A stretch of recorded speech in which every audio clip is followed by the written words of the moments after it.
Okay, so hi guys, welcome back again to my channel. So today we are going to be talking about how to register for USMLE Step 1. Okay, so let's start. Let's get right into the video. The very first thing you need is an ECFMG ID, USMLE ID actually.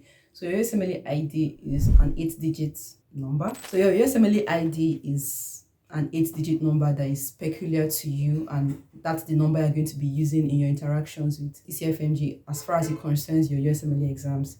So first thing is to get it. So how do you get it? I'm going to show you guys now. First thing, I'm going to come to my Google Chrome and search for ECFMG. Let's say login, registration, whatever. Let's try login and come to ECFMG online services. Okay, now they're going to ask me for my ID and my password. Now, because I want to show how to do it for the first time, I'm going to see if you have never been issued a USMLE ECFMG identification number and you want to request one, click here, the third one. Now, if you have your number already, but this is your first time on this site, you can click the fourth one. All right, so we're going to go to this place. Okay, so now when it opens, they're going to tell you that you have to be careful, read the instructions, information, all of that, because the information that you provide here is going to be part of your permanent ECFMG record. So you want to be careful, take the time to read all of that, have your passport at hand. You have to spell your name correctly, suffixes, capitals, everything. That's so important in this field. So then when you read all of this, then you confirm, check the box, and next. Now, if you've never, this is your first time here, you're going to see, no, I've never submitted an application, and then you begin. And then it's going to be like a lot of personal info, blah, blah, blah, blah, blah. You're going to fill in all of these things, and submit. After you fill that out, they would email you with your USMLE ID, and then they will give you a temporary password that when you log in, then you can get or put your permanent password, the one you'll be using with them, right? So that's like the first step.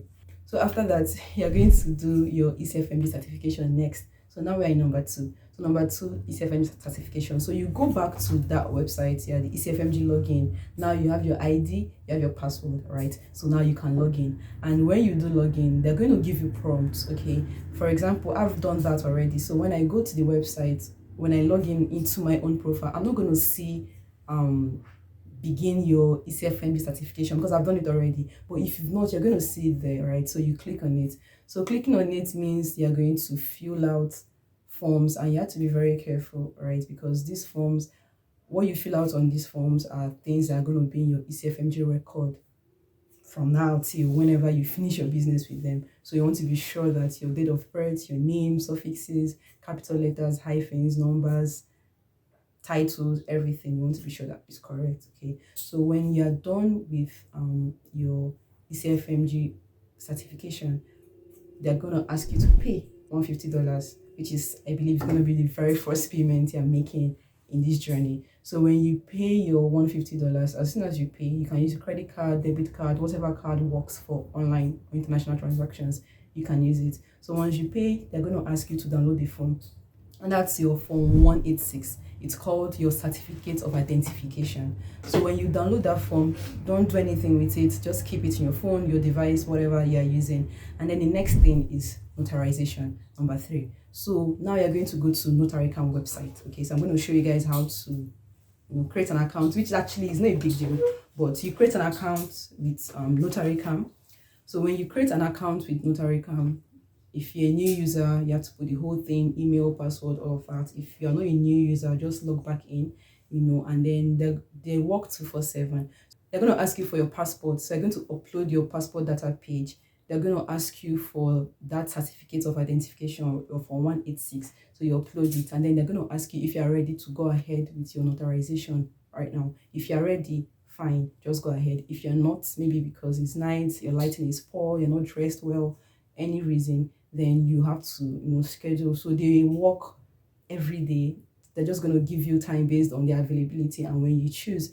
So if you pick maybe next 2 weeks, next week, a few hours before, then they're going to send you an email, ask you to log in. It doesn't take time. They're very friendly, super helpful, just about 3 to 4 minutes.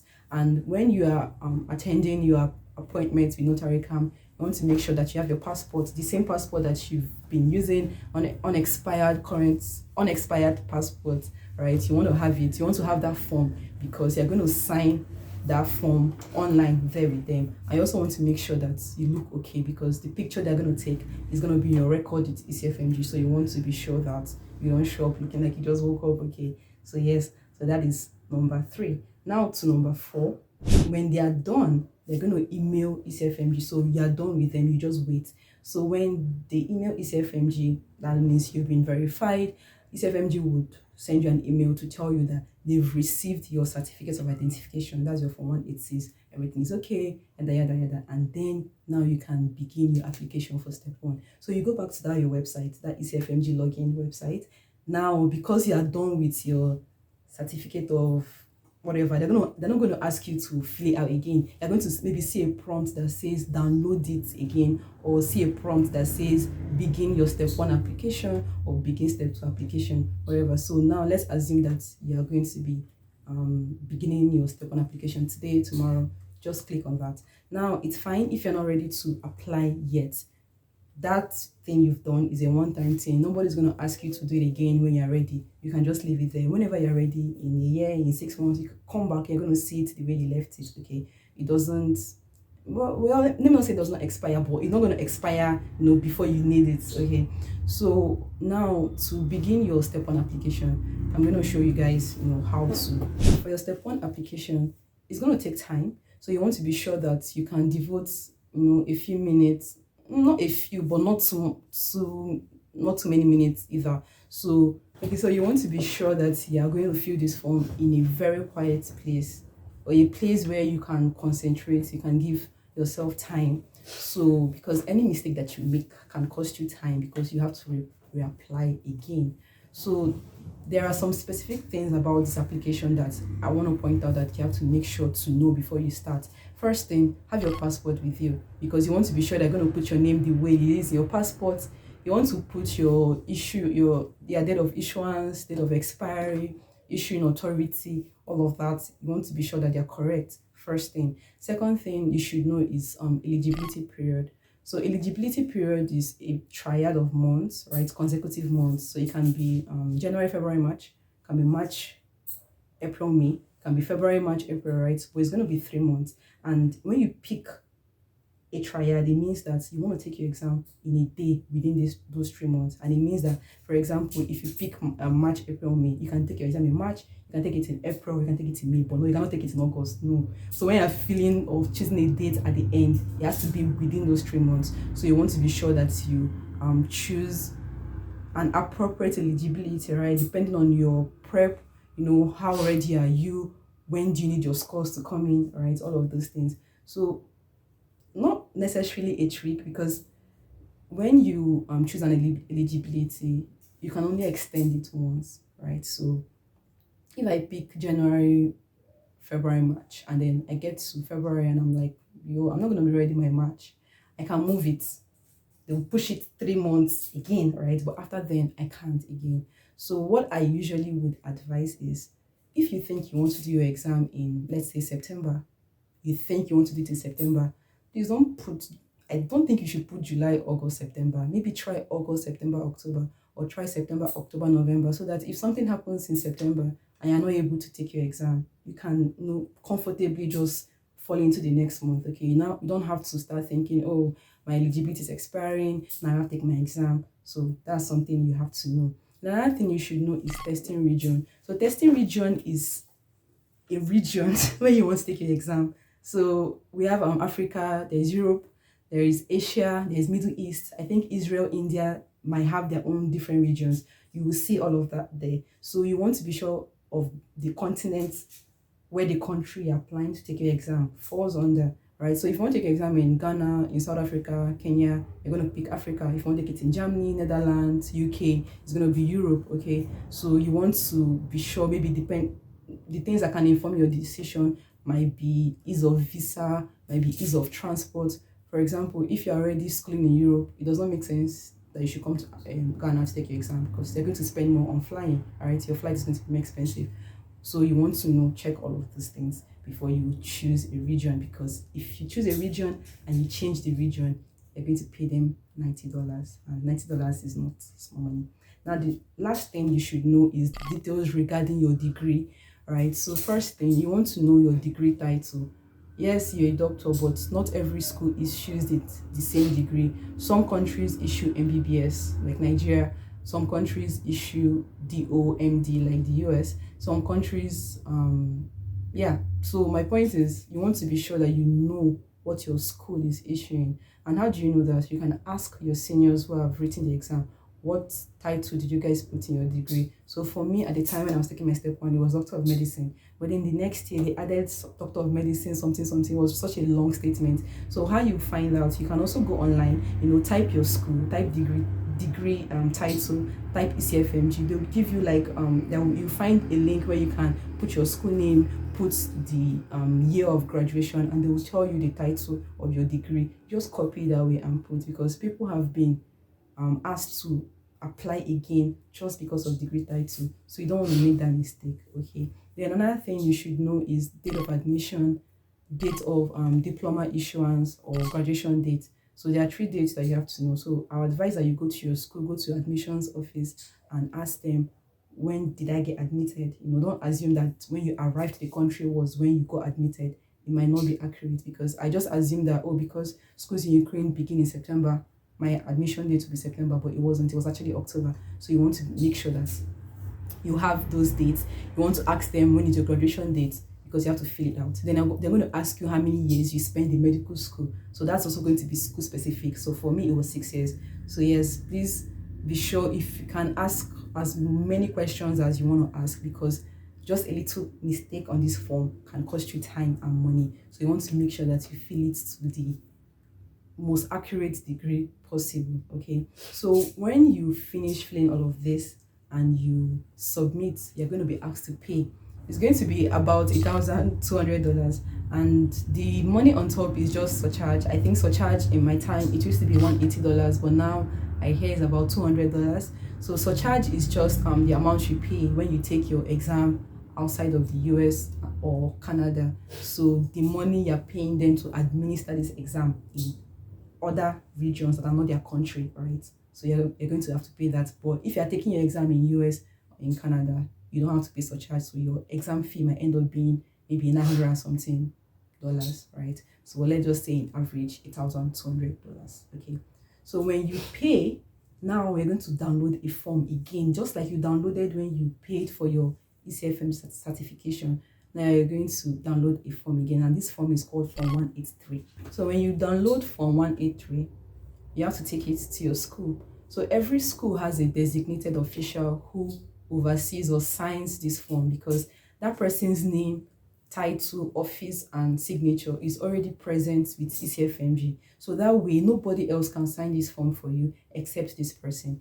If your school does their own verification online, fine, just go to them, they're going to verify it online. But if your school does it physically or by mail, you have to carry this form, print it, go to your school. They know already, because there are people in your school who have written this exam before, so they know. So just ask your seniors whose office is in charge of this or who is in charge of this. Take the form, go to them. They know what to do. They're going to, you sign, put the date. They also sign, put dates, put signature and their office, and then send it for you to the office, to ECFMG. You're going to see their address on that form. It's just there below, the address to mail it to. So now the thing now is that you cannot send this as a personal mail. Once you put your name or your number or your own address, they're going to reject it. So it has to be coming from the address of the office of the person who signed it. So that's something that you have to be very careful about. If you are the one going to send it, then be sure that the envelope will bear your school. It has to be official. It's not a personal letter. So when they send it, depending on the courier you use, DHL or Ukra, whatever mail delivery system works in the country you are, you send it and then you wait. So as you filled the online one, ECFMG would reply you and they will tell you that they've received the online part. Now they wait for the mail, right? So when they get the mail, they also tell you that we've received this. Now you wait just I think about 5 to 10 business days. Then they will reply you and tell you that everything is fine. If everything is fine, if everything is not fine, they're going to tell you that they're rejecting your application because of so and so reason. Then you go and correct it.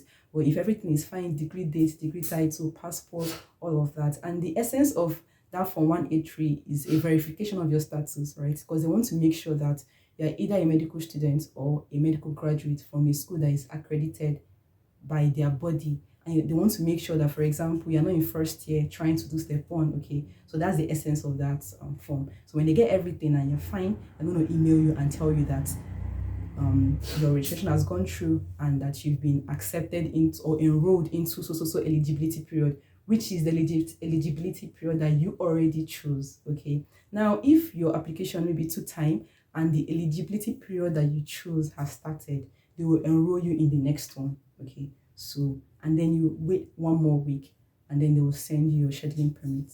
So you take your scheduling permit and go to Prometric website, which is like the next thing. So your scheduling permit has that number that you put in Prometric, okay, the website. To find Prometric, so let's say I put Prometric schedule exam, schedule Prometric, like anything, just find Prometric anyways. So when I come, I'm going to use this. So Prometric is simply test center, right? And there are so many all over the world.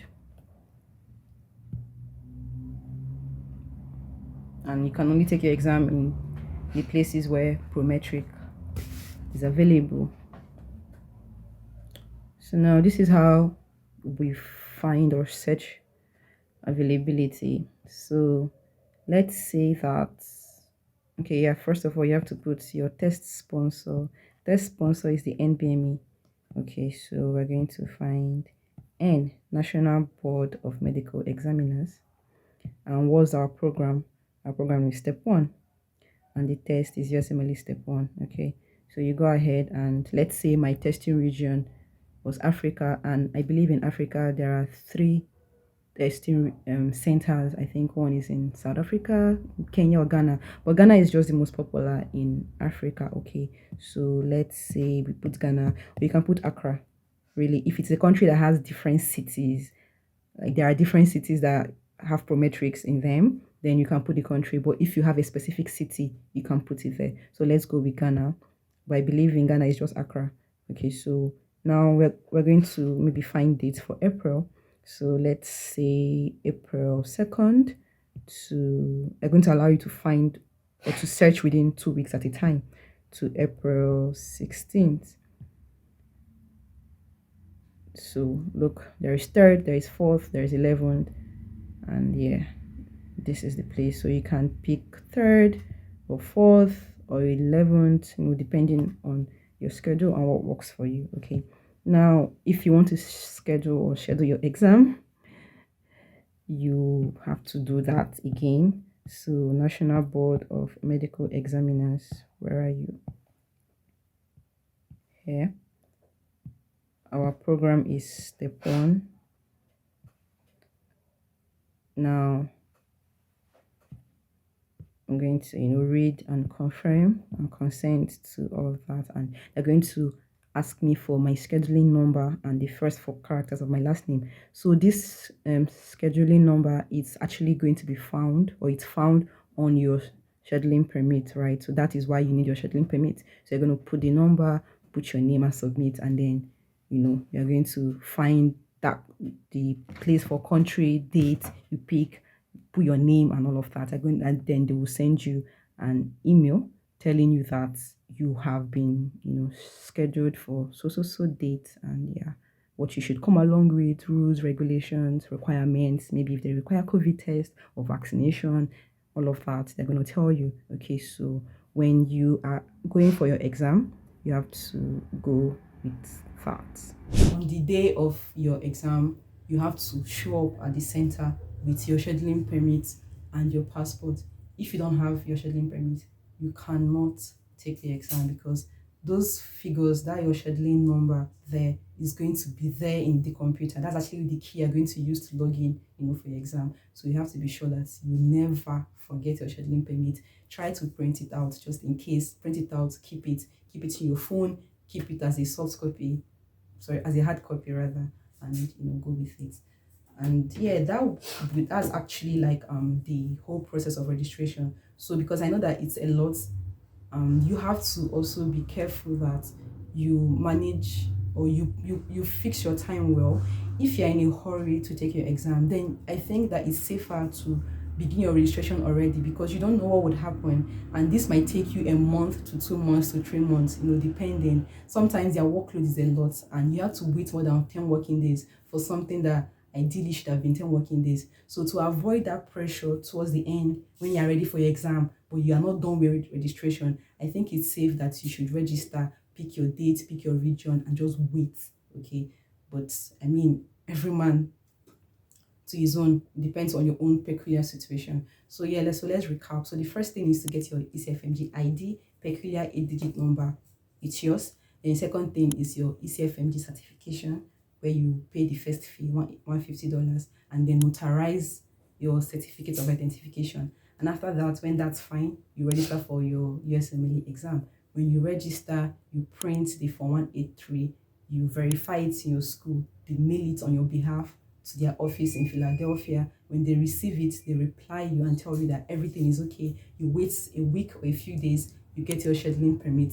You carry your scheduling permit and you go to Prometric website. You schedule your exam depending on the day that you want to write your exam, right? And then you show up for your exam with your passport and your scheduling permit. So that will be the end. And then the next video will be talking about how much the process would cost you in general. So till the next video.